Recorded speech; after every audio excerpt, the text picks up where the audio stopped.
Hey, welcome back to another episode of An Obvious Minute. In this episode, we're going to talk about the priority matrix. So on our Facebook account, you saw this week, I posted up a little preview of what a priority matrix is, right? So it's a tool that you can use to help you be more productive throughout your organization and throughout your own leadership style. And hopefully you can incorporate this into your own leadership style at work or wherever it may be. And that way you can help prioritize which tasks you should do and what tasks you shouldn't do. Now, first I'm going to talk about the priority matrix. So what it is a time management tool that allows you to assess the tasks that you currently have and then how you can put it in together. So on this matrix here, you have your high, effort, and impact. You have your low impact. So this is your impact to your organization. And this is your effort that you have to put into your task right here, right? So on there, you have your first quadrant here. That quadrant right there is the things that are your quick wins. Those are the things that you can do immediately, has high impact to your organization, and a little effort that you can put into it. Then you have your tasks over here that those are things that are going to take a while. They require a lot of effort and thought and process into it, but they have a lot of impact to your organization as well. Then you have the high effort but low impact area, right? So those are tasks that I generally delegate. Some people say those are tasks that can wait, that you could put off, that you don't really have to do, but those are the tasks that I delegate when I assess the impact to the organization. Those are developing tools. Those are things that you can give people tasks that develop them into better leaders, into better any type of area that you think that they need improvement on. Then you have this quadrant here, right? These are the things that you can want to try to get away from.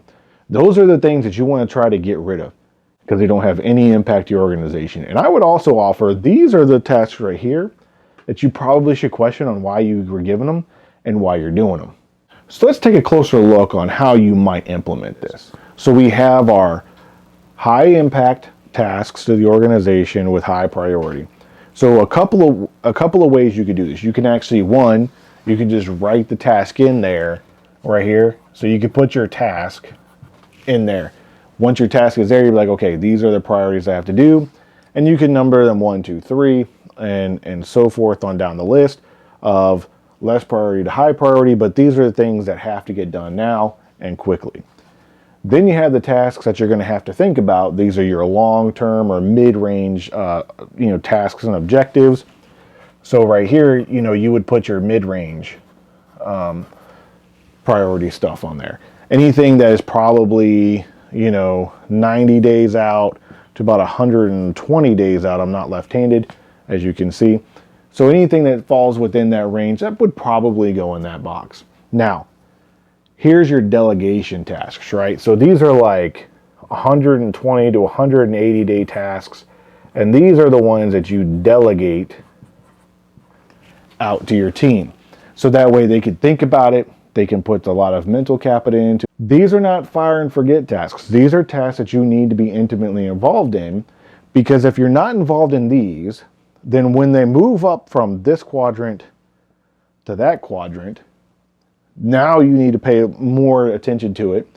And sometimes you can even have a task jump from this quadrant to this quadrant, depending on the impact to the organization.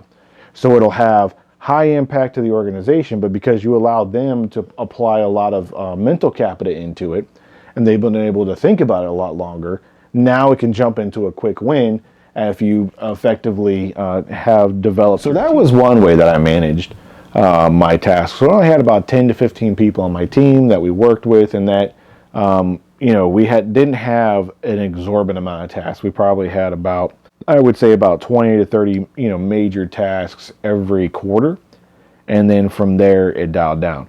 But now then my recent job, I have a lot more tasks that I have to manage and a lot more teams that I have to worry about tasks on. So the method that I use now is a little bit different. And I modify this chart just a little bit differently. And I'm going to show it to you here. So what I do is I have this imaginary inner box right in here. Okay? So now I have this another quadrant within the quadrants. So once I plot a task, right? And let's say this one has high energy, high effort to the to the organization, and then I put a number 1 by it, right? Because that's task number 1. And task number 2 could fall right out here into this quadrant, and that way I know, okay, task number 2 is down here, and then I can have task number 4, or 4 down here. I could have task number 3 up here, and I can even have task 10 fall in there, task 12 fall in that quadrant. Now, the good thing about these inner boxes here is even though this is high impact to the organization, it still falls into the middle of kind of relatively low energy and low effort. So these were the tasks I assigned my stellar performers, so that way they can get a little bit, one, recognition with my boss and my boss's boss, so that way they can become more well known in the organization. Now, the tasks that fall into this quadrant over here, these are the tasks that I know that are going to quickly fall into the high priority effort. So I also give that to another high performing member of my team. Down here, if it falls within this realm, guess what? Same thing. That's going to quickly jump, not based on time, but based on effort and energy. The time-based stuff usually falls in the outside of the quadrants, and those are the quadrants that I typically just delegate out. I check up on them. We have weekly meetings, and we go over it. So those are 2 ways that you can effectively manage your task and your time based on impact to the organization, the effort and time and energy it's going to take to get it done. And this way, you can manage your talent on your team, and you can know which things I can delegate, which things I need to spend more time on, and which things must get done now because of the impact. A lot of times people think, oh, just because somebody said this is a priority doesn't necessarily make it a priority.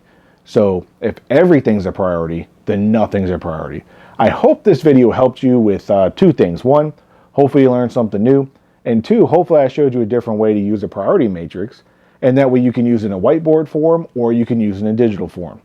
Thank you for stopping by and checking this video. I'm Tim Staten, stating the obvious.